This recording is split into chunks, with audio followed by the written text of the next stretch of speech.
While it remains to be seen if India's second wave has peaked, the economy has had to take a rain check from the pace of recovery that was expected earlier. Global ratings agency Moody's became the latest to cut India's growth forecast for FY22, citing the second wave.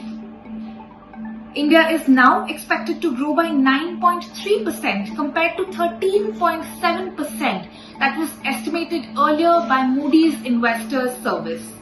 It also said that the severe second wave will cause the economy to grow more slowly over the next 3 months and also weigh on longer-term growth dynamics. Earlier in May, S&P Ratings also said that local lockdowns risk what looked like a robust rebound in corporate profits, liquidity and government revenue. An index by Nomura comprising of demand for power, labour force participation rates and mobility is down by 35 percentage points from its near normal levels in February this year, largely led by a weakness in mobility and also some weakness in power demand.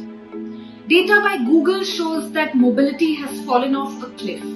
Movement to places of retail and recreation is down to levels last seen in July last year, whereas movement to groceries, pharmacies and places of work is down to levels last seen in May 2020 when India was amidst a nationwide lockdown.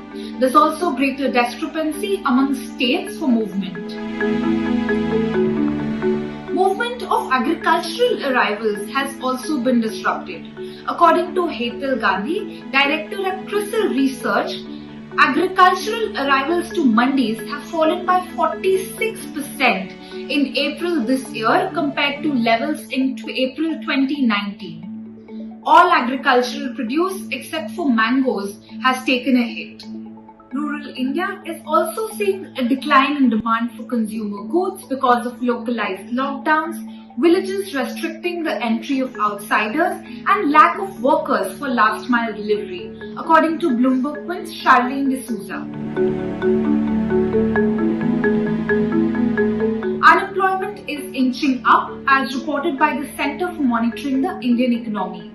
Unemployment in urban areas was nearly at 10% in April, and weekly trends for May indicate that this has gotten worse.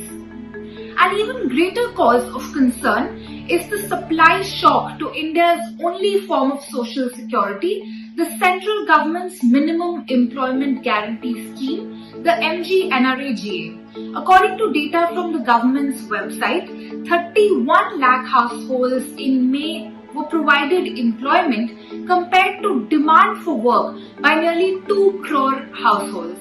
To be sure, data for the complete month may show slightly different trends. Some indicators have performed better. India's foreign trade held up in April despite some sequential de-acceleration from March levels.